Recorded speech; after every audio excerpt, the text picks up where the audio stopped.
Thank you very much. Can everyone hear me? Yes. Yep. All right. I want to thank the Yale Club of Oregon and Southwest Washington for allowing me this chance to speak.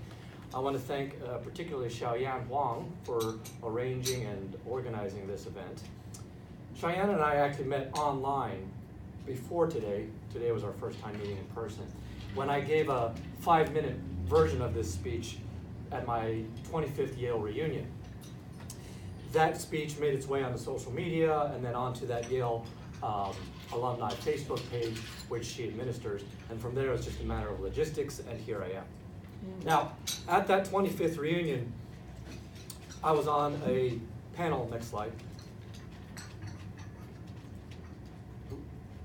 Next slide. I was at a panel of speakers. We were about 10 speakers, and our theme, next slide, was pivoting. We are pivoting. It was supposed to be about life's changes, the changing of trajectories from the ones that you had when you left dear old Yale. It's funny because just 5 years prior, at our 20th reunion, we had a similar panel, but it was called Turbo Talks, where the speakers gave talks about the great achievements that they had made or the great insights that they had gained. So if you think about it, we'd gone from great achievements at 20 years to epic midlife crisis at 25. And that's what you get today, epic midlife crisis, aren't you lucky? Now, next slide, please. It did occur to me that I could just take my 5-minute speech and pad it with about 40 minutes of cute anecdotes and personal musings for today. And indeed, after 45 minutes, you might think that's exactly what I did. But in truth, I have multiple versions of this talk. I can give this talk as a didactic session to, say, residents and medical students, or to staff physicians at a hospital grand rounds. And in that case, it's going to be a much more data-driven talk, a talk with statistics and the latest published journals and a review of the literature. For a more lay audience, I might replace that instead with anecdotes and personal insights. For an audience like today and online, it's going to be somewhere in the middle. But let's be clear. I wasn't asked here because I have published data that I'm going to present or I'm going to tell you about the state of the art. I'm here because I have a story. It's a story that shows to you the inner workings of mental illness. It lays bare all of those inner workings. So you will get some hard science, a scientific study where the n equals 1. Next slide, please. My journey after Yale is probably similar to many of yours here. As a matter of fact, my journey before and during Yale is probably very familiar. You might recognize it. Next slide, please. I was born with that inner hunger and that drive for perfection. See the drive for perfection, yes. I aced, of course, all of the high school exams and got the grades. I got into Yale. I majored in MB&B like so many of my pre-med colleagues. And I did well enough, nothing spectacular, cum laude, as Xiaoyan said, and that apparently means with laude. So I did well enough to, next slide. That's better. That's better, thank you very much. To graduate, and you know what they call a Yalie who graduates last in the class, a Yalie. So I wasn't last in my class as far as I know. Next slide, please. I got into medical school. As Xiaoyan said, I went to Penn, and from there I got into a fairly competitive residency at the Hospital of the University of Pennsylvania. While I was a resident, I managed to do all the right things. I made all the right connections. Next slide. I published in high-profile journals after doing laboratory research. I weathered the storm of all those brutal hours, next slide, with dignity and grace. From there, I went on to do that vascular surgical fellowship at the University of Washington in Seattle. And from there, I joined a very well-respected, high-profile vascular surgical practice in the Seattle area. Next slide, please. I practiced for about 10 years, modestly successfully. I affected many lives. I saved lives. I helped many more, excuse me. I made a difference in the world, and I got paid to do it. I had the respect of my peers, next slide, and the appreciation of my patients and admiration as well. Everything was going according to plans. My wife and I were the model of that power couple, right? We were the two high-level professions, both physicians, and yet we still managed, next slide please, to sparkle at parties. We raised a beautiful family, next slide, albeit not entirely perfect. You see, next slide please, my daughter has gone off to college having turned down her acceptance to Yale to go to Barnard, wherever that is. But we did the right things that good parents do. We volunteered at school functions. We participated in their activities. We made it to all the performances and soccer games. Everything was going according to plan, right? What could possibly go wrong? Well, after about 10 years in clinical practice, modestly successful clinical practice, I went crazy. Now, we use that term all the time. You're driving me crazy. This pizza is crazy good. But I'm here to tell you, I was cuckoo for Cocoa Puffs. You might wonder, was I just burnt out? Was it just Dr. Burnout? You hear about this all the time, burnout in physicians. It's very faddish to talk about it. Next slide, please. That's me going crazy, by the way. Next slide. But I'm here to say that I wasn't succumbing to the, next slide, natural classic symptoms of burnout. I wasn't succumbing to fatigue. I was managing to check all the right boxes. I had the good work-life balance. I spent quality time with my family and kids. I ate well. I exercised. I even did yoga. At work, my productivity never dipped, and I was considered one of the more personable surgeons, if there is such a thing. So what exactly was the problem? Well, if not burnout, I was still fatigued, and I was still tired, but I was mostly tired of trying to find reasons to go to work each day. Tired of finding reasons to get out of bed each day, and tired of finding reasons to go on living each day. I wasn't so much tired of my career and my job as I was tired of what that career and job had made me become. I was tired of the person I had become. Nevertheless, I still managed to find reasons to go to work each day, to find reasons to get out of bed each day, and to find reasons to keep on living each day. Now, let me explain a little bit of that cognitive dissonance there. You see, medicine gives us these excuses, these reasons why we might be just a wee bit miserable. It gives us mundane reasons why we might be insufferable bastards all the time. Why am I so stressed? Well, because I'm a medical student. Because I'm a medical student, and I have vast amounts of knowledge to learn. Why am I so angry and tired? Well, because I'm a resident and these hours are starting to make me crack.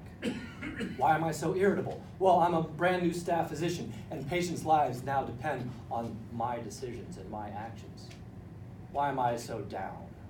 Well, I'm a career physician now and I have to worry about my practice and money on top of everything else. And believe me, I was all of the above. I was stressed, tired, angry, irritable, and down. But I managed to hide it when I was out in public. I was the personable doctor, the cheerful one. I was the funny man. I was praised for my bedside manner, that it was one of my best traits. A real Renaissance man, if you will. So where exactly was I miserable? Well, besides on the inside. I was miserable at home, for one, to my family in general, and to my kids in particular, most of all. All of that negativity, all of those negative emotions manifested themselves in mood swings, fits of rage, all sharpened by this amazing ability to belittle with sarcasm and spite. But none of this tipped me off that anything could be wrong, right? Because I had all those excuses why I could be miserable. And don't forget, I was a great guy. Remember, I was the one that everyone liked.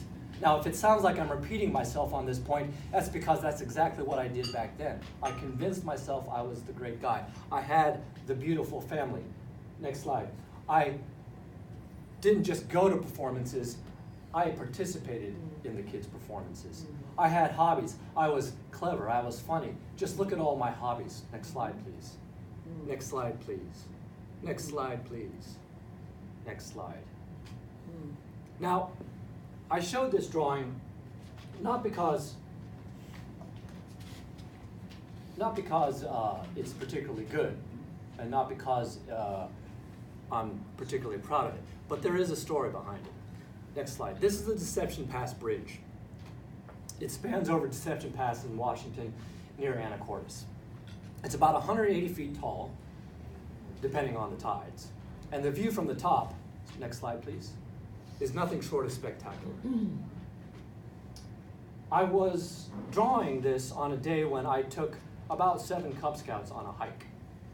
Now, if you don't know anything about herding cats, I mean herding Cub Scouts, you get about 10 minutes of downtime to do something like draw a bridge. After 10 minutes, it's a well-known fact that those Cub Scouts will in fact start inflicting bodily harm upon each other if you don't move them along. So why did I choose that day, that particular moment to draw that bridge? Next slide, please. Well, we had walked across that bridge as part of our hike. And as with all good curious scouts, we decided to stop and lean over and look at the water below. Next slide, please. We all leaned, but I started to lean with purpose. I leaned further and further. Now, it wasn't so much a conscious urge as it was a fit of a fugue state almost. I can still feel the heft of the railing against my torso as I jackknife my body over the railing. I can still feel my feet lightening on the sidewalk. I can still feel the chipping paint and the rust against my hands and smell the ocean air. I don't know how long I stood there, leaning over the railing like that. I'm going to guess it was less than 10 minutes because none of my Cub Scouts had committed bodily harm. But finally, one of the Cub Scouts said, "Hey, come on, let's go," with all the respect that a preteen Cub Scout can muster. And then, just like that, the fugue state was gone and I kept walking. We all finished the hike. We took a break to snack. They ate, I sketched. It never occurred to me that entire time that I was leaning over the railing that I was in charge of those young Cub Scouts. It never occurred to me that one of those Cub Scouts was my own child. All that occurred to me was a voice that was practically yelling in my head. A voice that said, "It's time, let's go, let's do this." And it's a voice that I wanted to listen to desperately. I think we all have that sort of inner voice, right? The voice that asks us, is it wise to eat 2-week-old Chinese takeout from the back of the refrigerator? It's the voice that's the devil on your shoulder or the angel that goads you on or holds you back for better or for worse. It's the voice we talk to when we're having conversations with ourselves. Sometimes it answers and we have full-on conversations. It turns out that my inner voice, the voice that I talk to, is a complete and utter son of a bitch. It's a voice that fortunately did not ask me to jump all the time I passed certain structures like this, but it is a voice that was incredibly hateful, incredibly spiteful, and incredibly skilled at finding any fault in anything I did. Shame, fault, and blame in no matter what I did. It could only see the negative.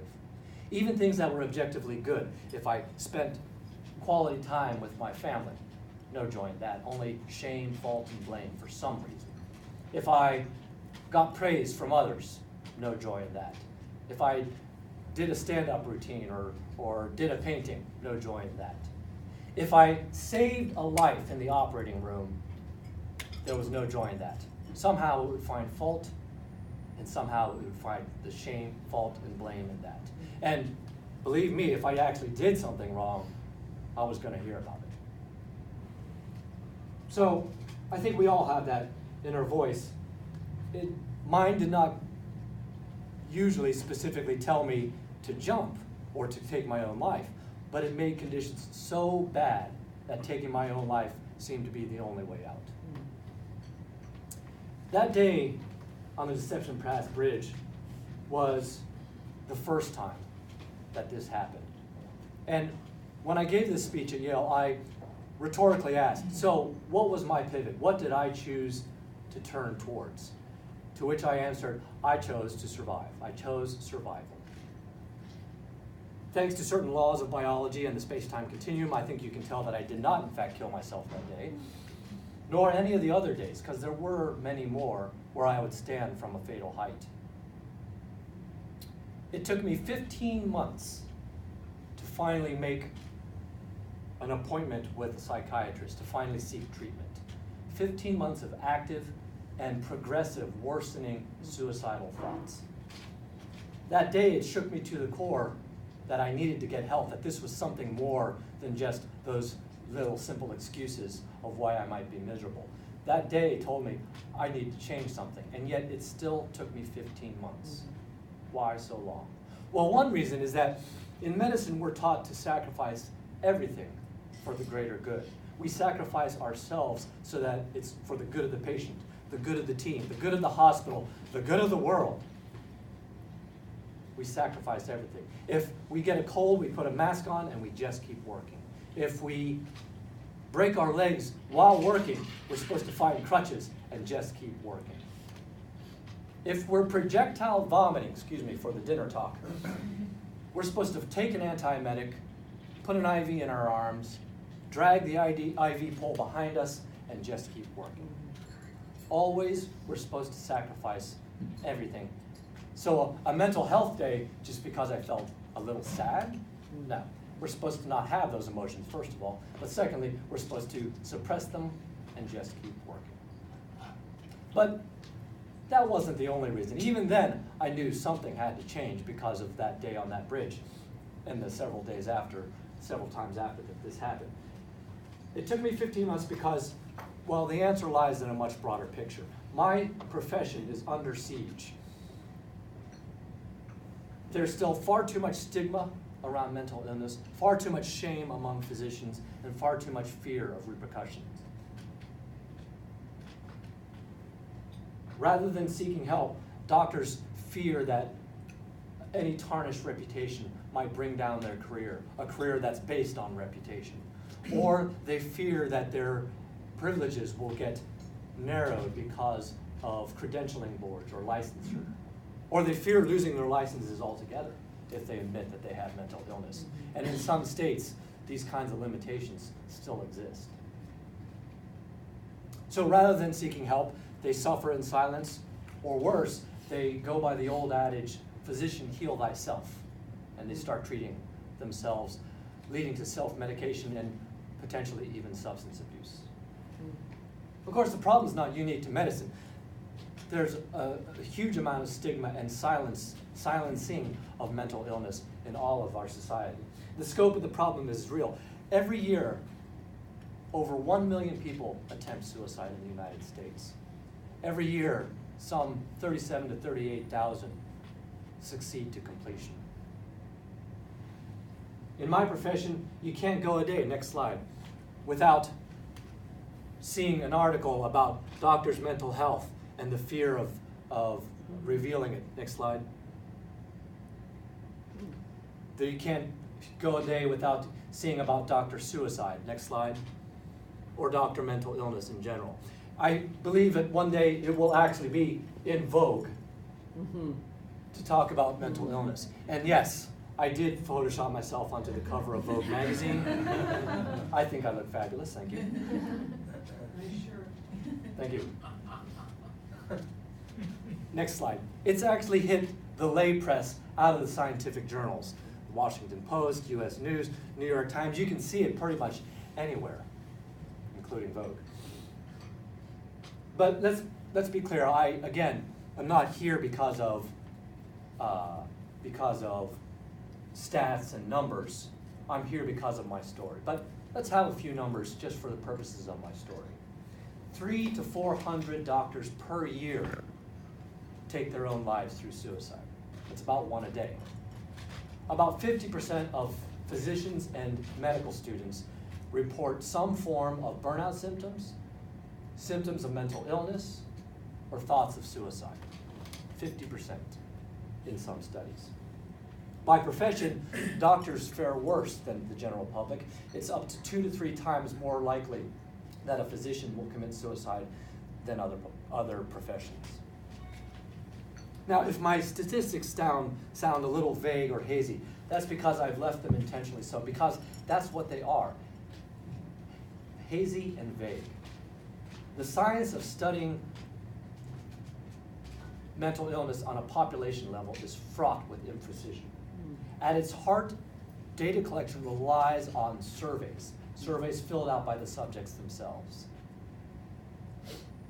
These surveys themselves are inconsistent, with some having questionnaires, some having custom-made oral questions, some going out on their own and doing it in a completely different way, so that we're not comparing apples to apples.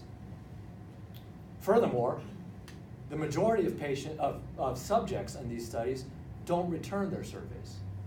For whatever reason, they choose not to, and you're lucky to get 50% return rates.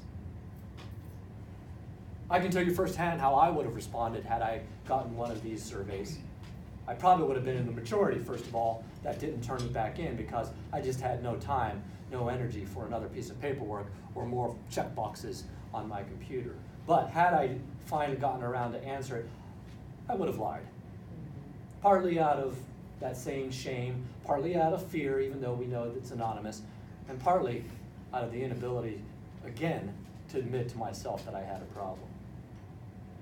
Even a study which did a survey of the surveys showed that respondents were worried about these things, that they might get out, that word might get out that they had mental illness. So instead they chose not to respond or to lie.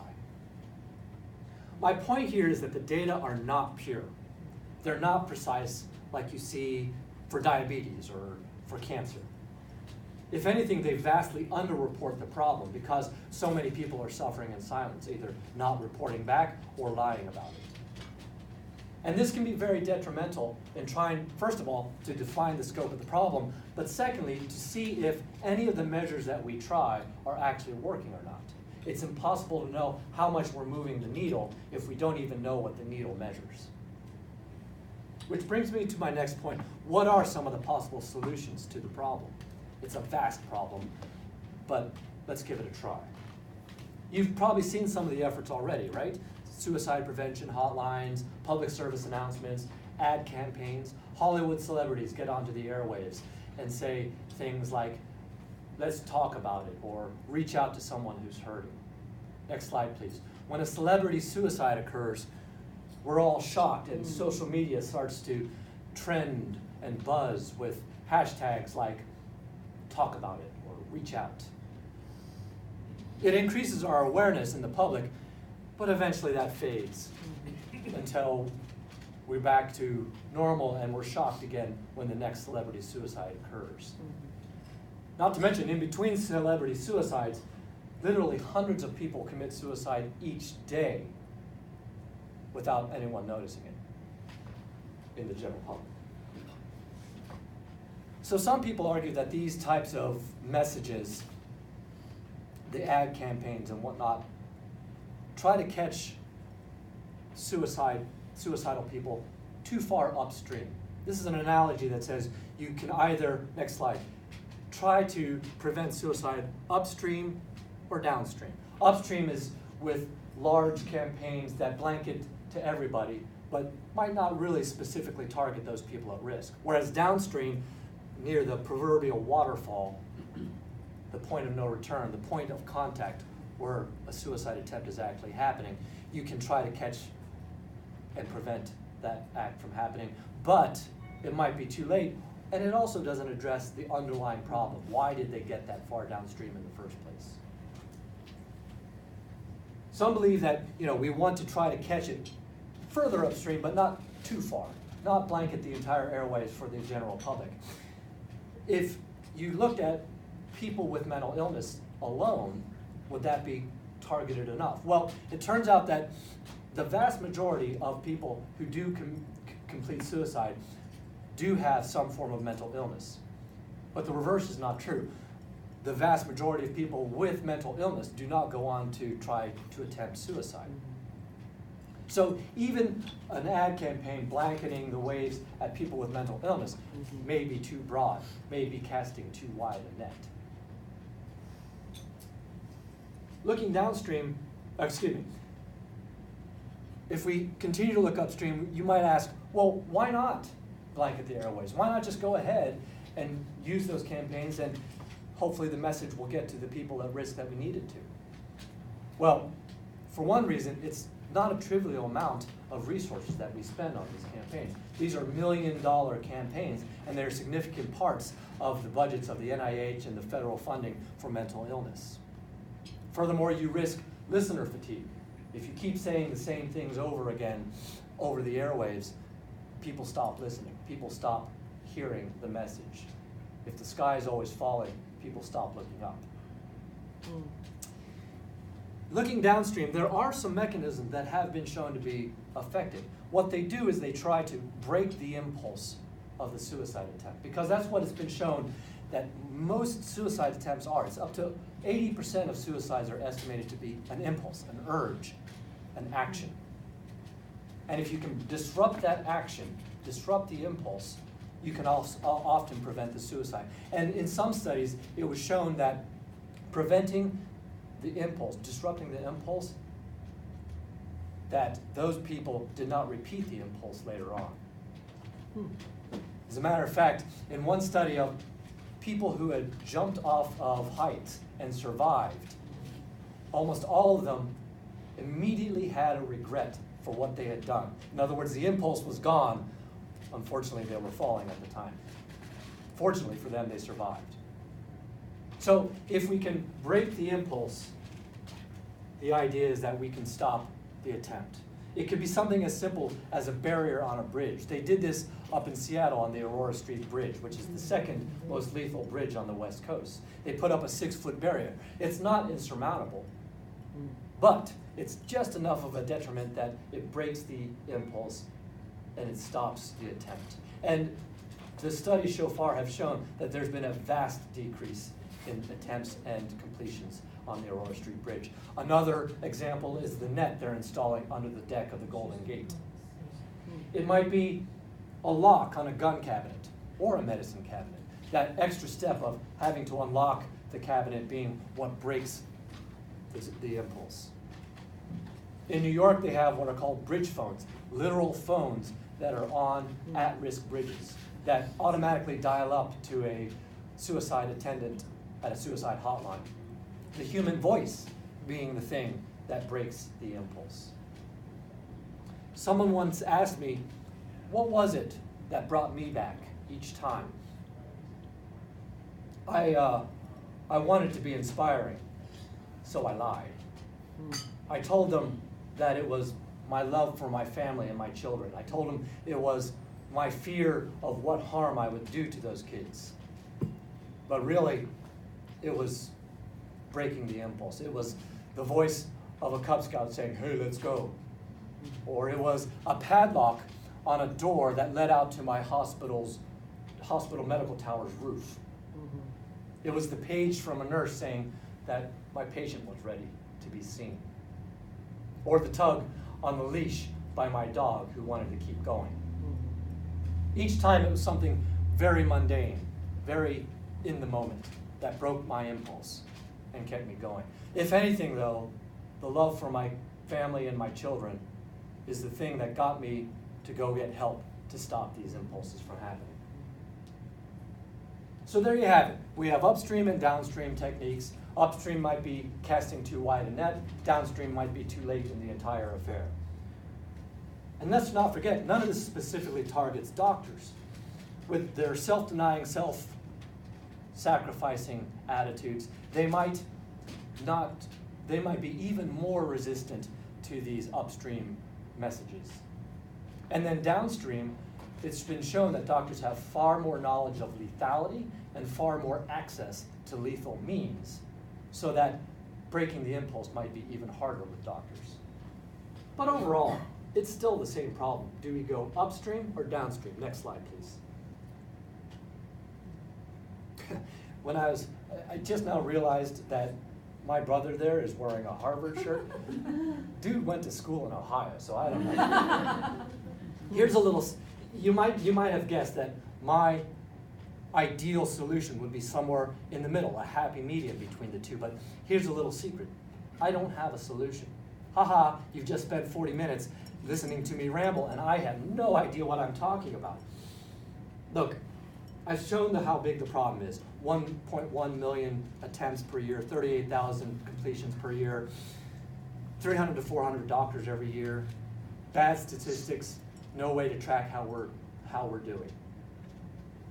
So how do we specifically target those people at risk? Or can we? I used to say mental health care will solve everything. I used to say, let's just find the people who have mental illness and give them mental health care. Find the sick, fix the sick. How hard can that be? Obviously, there was a few more steps in between there that I was glossing over. Because finding the mentally ill is the same problem as finding our statistics. People don't talk about it. So now I've since realized that just saying mental health care doesn't make it happen. Just like saying, let's talk about it, doesn't necessarily make people talk about it. Just like saying, let's remove the stigma from society, certainly does not remove the stigma from society. So when I say I have no solution, it's because that really is the heart of the problem, right? I don't have a way to change society's attitude towards mental illness. Or do I? The only thing that I know how to do at this point in time is talk. That and vascular surgery, which I've stopped. I know how to talk. And maybe I can't tell people to talk about it, but if I just start talking about it, other people will. Maybe just simply taking the initiative and starting conversations might start conversations. So here goes. Next slide, please. You want to know what it's like to live with mental illness? You want to know what mental illness is like? I'm going to tell you. To this day, 2 years after starting treatment, I can't concentrate long enough to read a single book or memorize a speech for 40 minutes. To this day, 2 years after starting treatment, I still hear that voice that still has hate and spite and still only finds shame, fault, and blame. To this day, 2 years from starting treatment, my voice still tells me that everything I do is going to fail, including today. It's a voice that taunts me and says, well, you're not a suicide expert, you didn't actually jump. Apparently, my voice is quite the stickler for credentials. It's a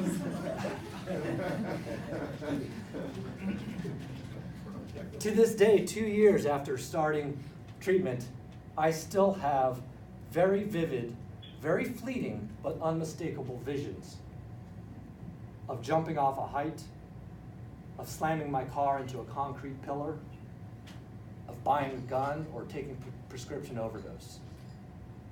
But to this day, thanks to treatment and therapy, those are just a voice, a thought, a vision, and they have no power over me. I am able to function, and I am able to talk.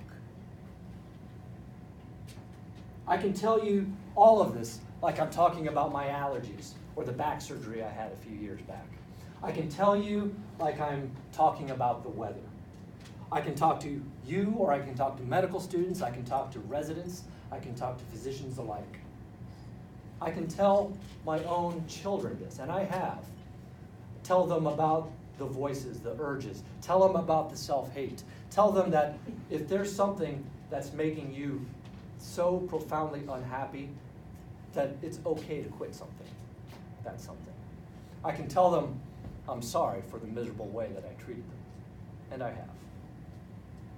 People tell me I'm being brave and honest.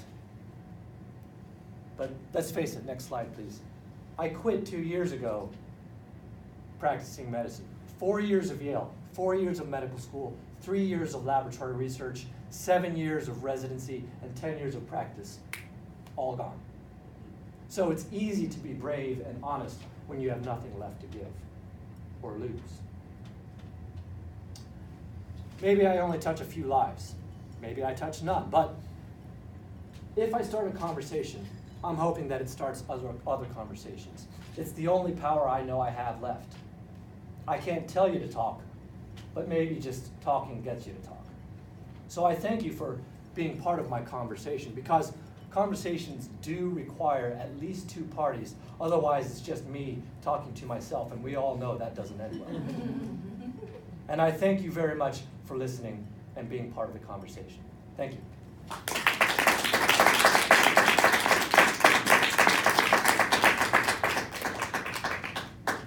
Thank you, Leonard. That was amazing. So we can start questions, and then I'll take some online questions too. Great. Yes, sir.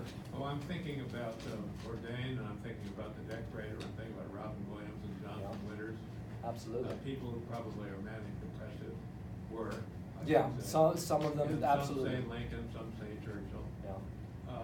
Now, I understand from a book my reading group just read, that when she read it, she was also manic depressive, but she wrote it. Uh-huh, uh-huh. And I think she taught at UCLA, she in Rochester. Maybe you know the book. Lithium at that time in that book was treatment. Yeah. Are there other? Oh, yes, there are many more I now. understand there are now. Yes. It's similar, for manic depressive, it is slightly different from the medications that I take for depression. But they're of the same idea, where they're blocking certain,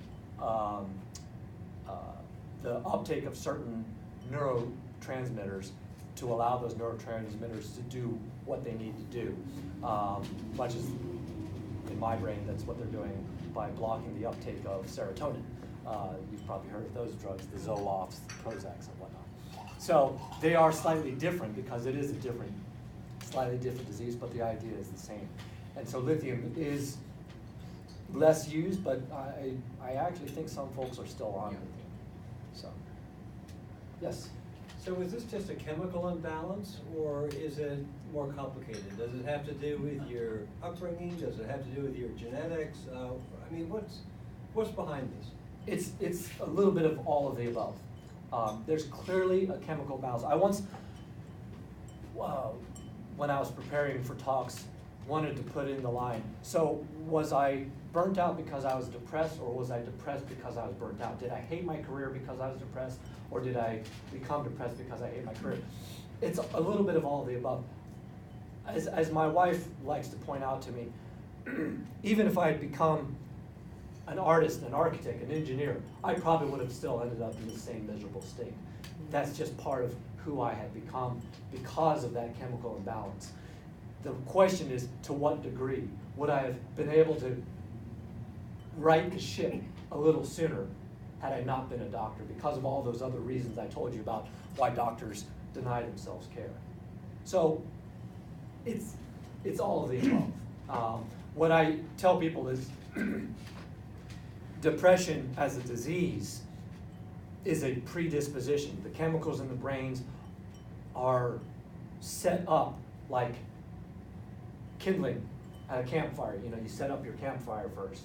And if you do a good job, all it takes is one match, and whoop, you got a fire going. Sometimes it takes more than that. It takes multiple tries, lots of matches, maybe even a little bit of lighter fluid. But it depends on each brain. Each brain's a little different. Each brain's set up to potentially go up in flames.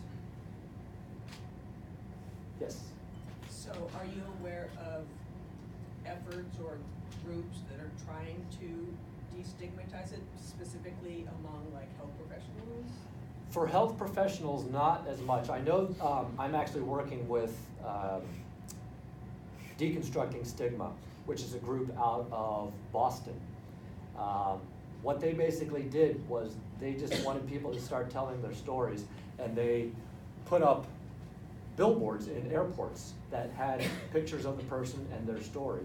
And again, it's basically talking about it like you're talking about hay fever. You know, if you can do it that conversationally, then maybe it starts conversations. Yes? I'm curious about your voice, you know, the voice, Yeah, the mean one. yeah. Whether you only became aware of that once you started the healing process, and otherwise it was very sort of in the background, or whether you kind of were aware of that before. And also, when you say voice, do you actually mean a voice as if you were hearing it Right. clear as a bell next to you?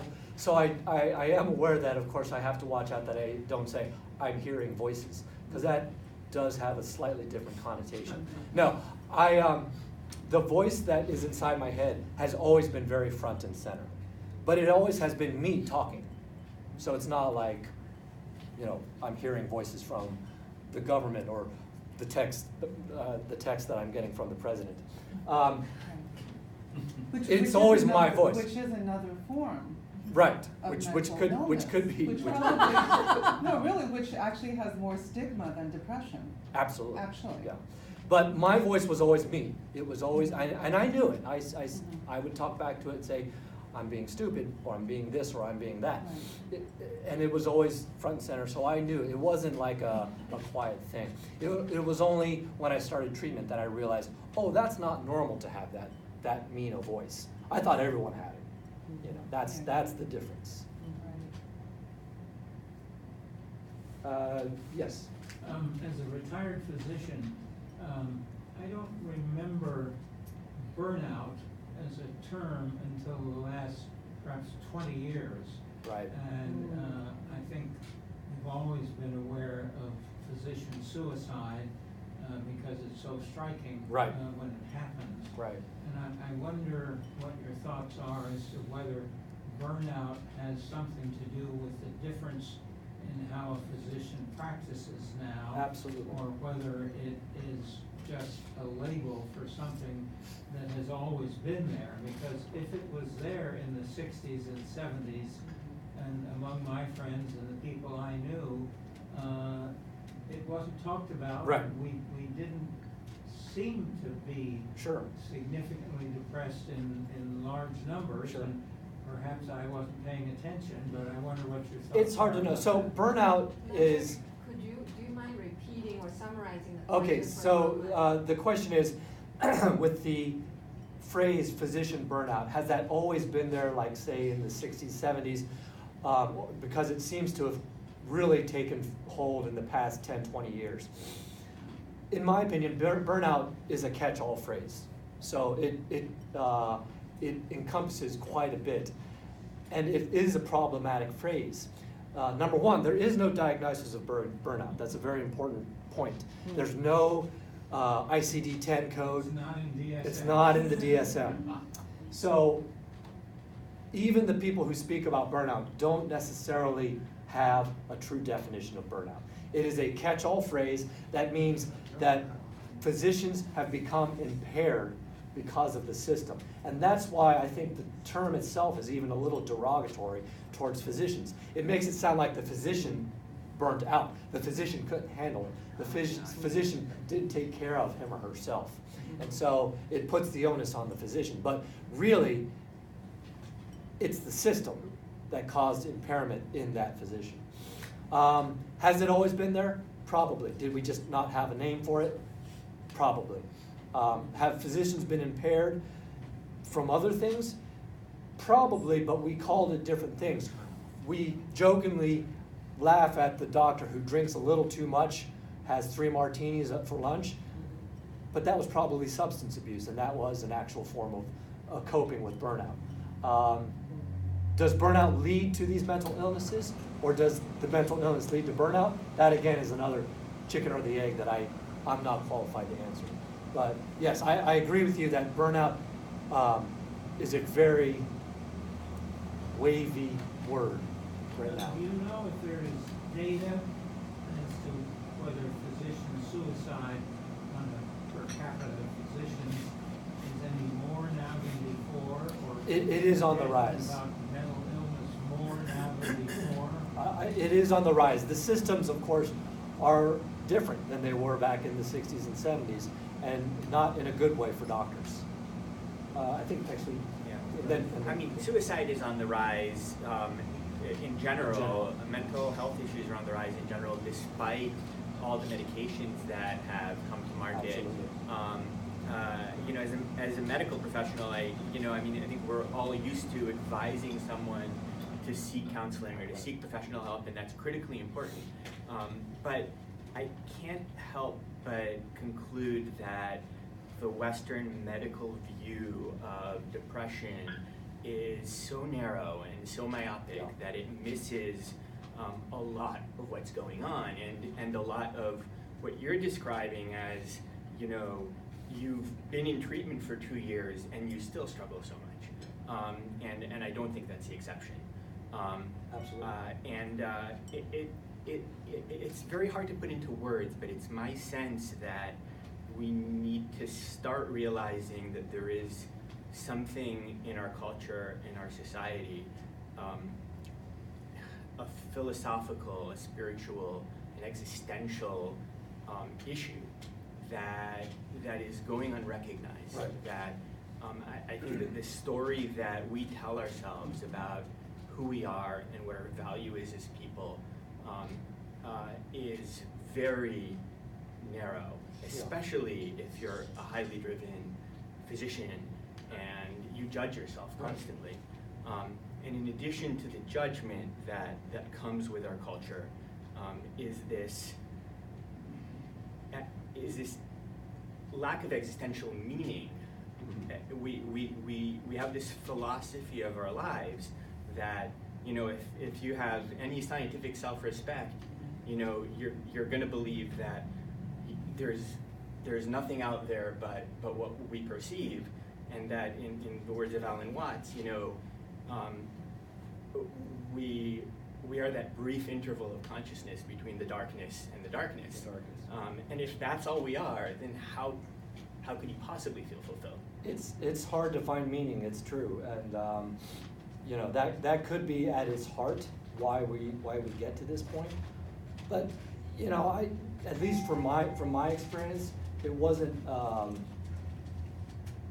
There was some existential crisis in that I defined myself only as a doctor, and that put even more stress on me.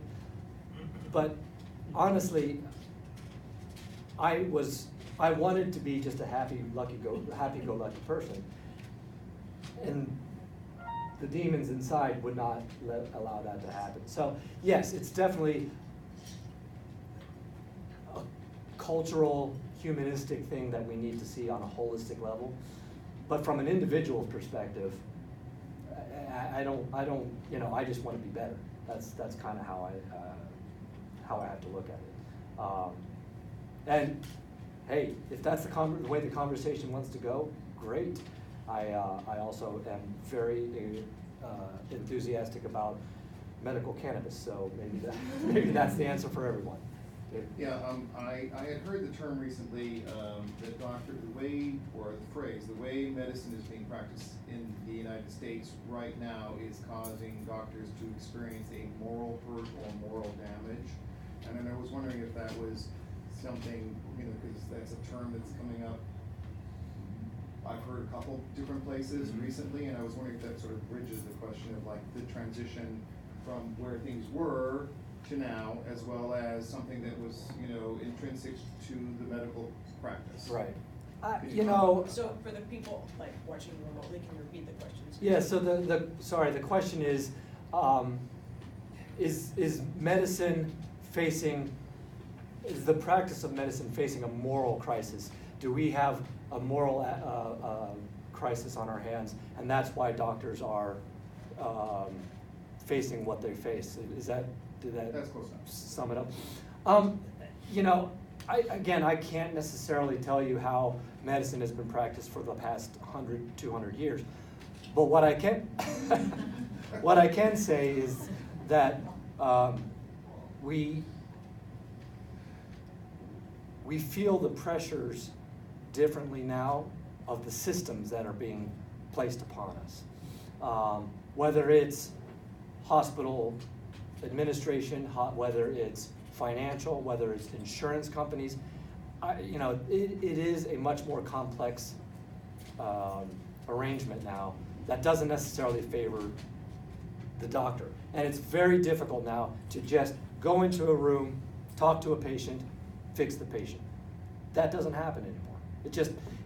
It's now, well, I have to see what your carrier will allow.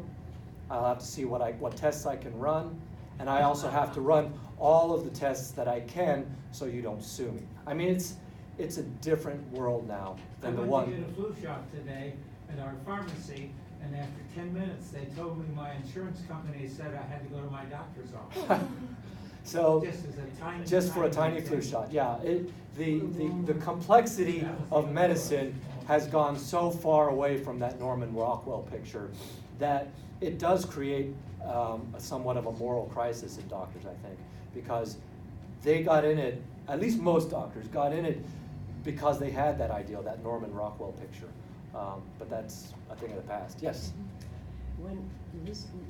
I really appreciate your opening the conversation Thank you. and making us think and feel your experience, which I think is so impressive. It also strikes me, perhaps because I'm not a science person, I'm a sociologist, that your way in which you've described your experience and your thought process is undergirded by the notion of something that's normal and something that's abnormal. And I'm wondering if we are better off by trying to think of the distinction between the two as something that's more fluid. Yeah. And otherwise, the ones who are considered abnormal are always going to be stigmatized. That's just structurally how it is. And if we were to make it more fluid and say, well, novelists are always dealing with their inner selves and their demons and so forth. That's part of what they do. Yeah. There are a lot of other people who are in the gray area, and what we think of as normal and abnormal are really social constructions in many respects, and how we've come to structure our industries and professions. Is there a chance that that would bring us forward in our conversations? Well, I definitely agree with you. For me, normality no longer has any real meaning, and I agree with you 100%. And we want to think that it's kind of like a toggle switch. Mm-hmm. Sick, normal, sick, normal. It's not, it's a dial. It's a very fine dial that has a very large spectrum of between, and like you said, there is no defined normal, abnormal. It's just a spectrum that is probably a flat circle. So no, I agree with you 100% that our construct of normal versus abnormal only puts more pressure on people to fit in to the normal category. I know now that I will never fit into that category. It's kind of fun not to, actually. But it's the point being that it's not something we need to strive for anymore. It's, this whole idea of black, white, normal, abnormal. Yeah, I think that's really interesting, and that continuum that you described, that those of us who are really humanities-based professions and temperaments, whatever, who are very comfortable with that fluidity. Right. And when I have talked to my relatives who've undergone all sorts of issues with their mental stability, I'm sort of like, okay, and so what's the problem? Right. I've been talking to my lamp since I was at Yale, so it makes a good story. What's the big deal? You know what I mean? Right. Our job is to actually, also as healers, to go into the dark side and to talk to those voices and bring them forward to consciousness for a community, really. So it is really interesting to me that the other thing I just have to ask you as an artist, first of all, I really do think you're very talented. Oh, thank you. And especially if you did do that under 10 minutes, the bridge, actually. Yeah. And the other one, that drawing with the chopsticks eating, did you do that? I did. It's so freaking different than the other one. Oh, thank you. Yeah. Do you know what I mean? I Yeah, don't know yeah. whether that was after your kind of, come to Jesus moment and you started seeking healing, or when you did that, it's like two different people. It is, well, part of it is, I really did want to start doing more figures, people, as opposed to landscapes and whatnot. I think you saw the picture of the boats Yes. as well. That used to be my classic go-to is, pretty pictures. I like doing people now and I think there was a change, a fundamental change. So since different, less, not structured. Yeah. Okay, not so referential according to some sort of that's- geometric. yeah. Much more organic lines, but also just the proportions are more, not just organic, but personal. Yeah, thank you. Personal reference points. Yeah, thank you very much. Yeah. Yes. So, do you have any advice for all of us, either for like what to do if we find ourselves in your position, or really more importantly, like how do we help those around us feel comfortable coming to us or opening up? Do you know what I mean? It's easier than it sounds. I mean, I want to say, and I used to say, oh, just reach out and talk to, be there and listen. But sometimes that's not enough. You do sometimes have to. It's a question of how meddling do I want to be? And honestly, there were days when I didn't want to talk to people. But those were probably the days that I needed to talk to people the most. So, looking back now, at least this is purely personal. I have no science behind this at all. I get better when people force their way into my lives. Sometimes, I'm fairly active on social media. Mostly it's just to talk about baseball on Twitter.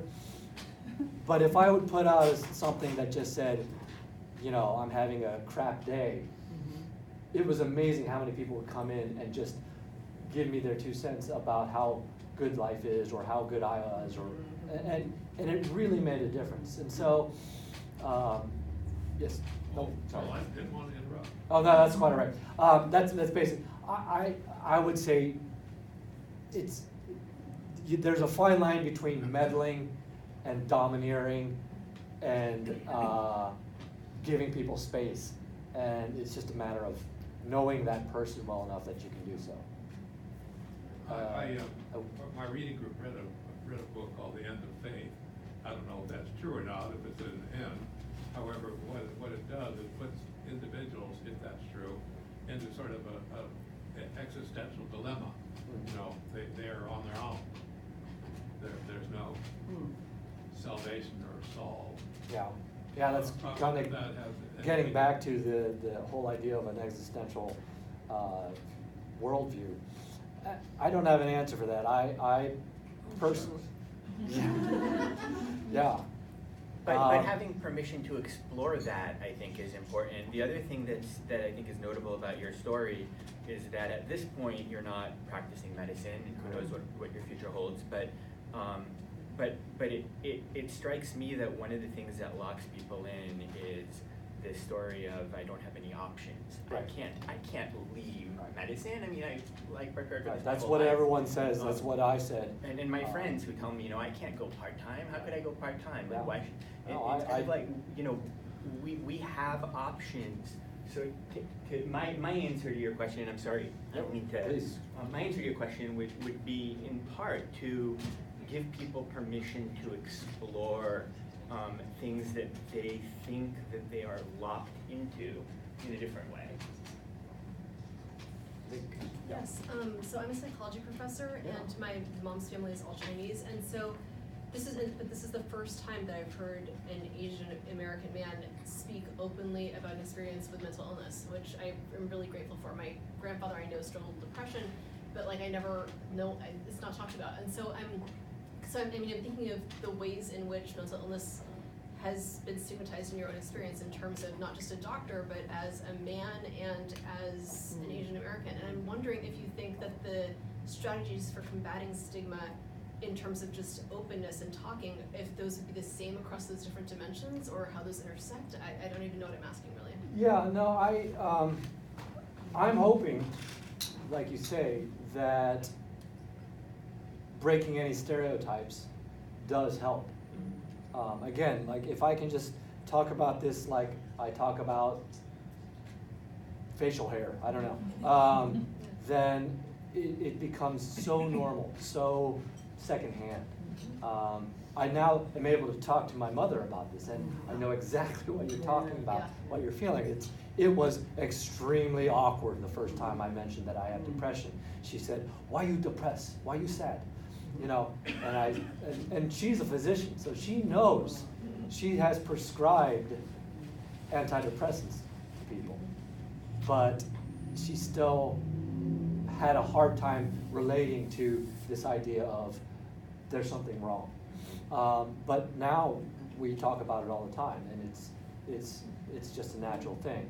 And she might ask, "How are you doing today?" You know, meaning how's the depression? And I just go, "It's good, Mom." Yeah. But we can talk about it. So at least with my n=1, that breaking that barrier by just continuing to talk about it has been very helpful. Thank you. Yeah. Great, thank you for your time and. Thank you. Thank you very much. We have online people thanking you. Oh, thank you. Yeah.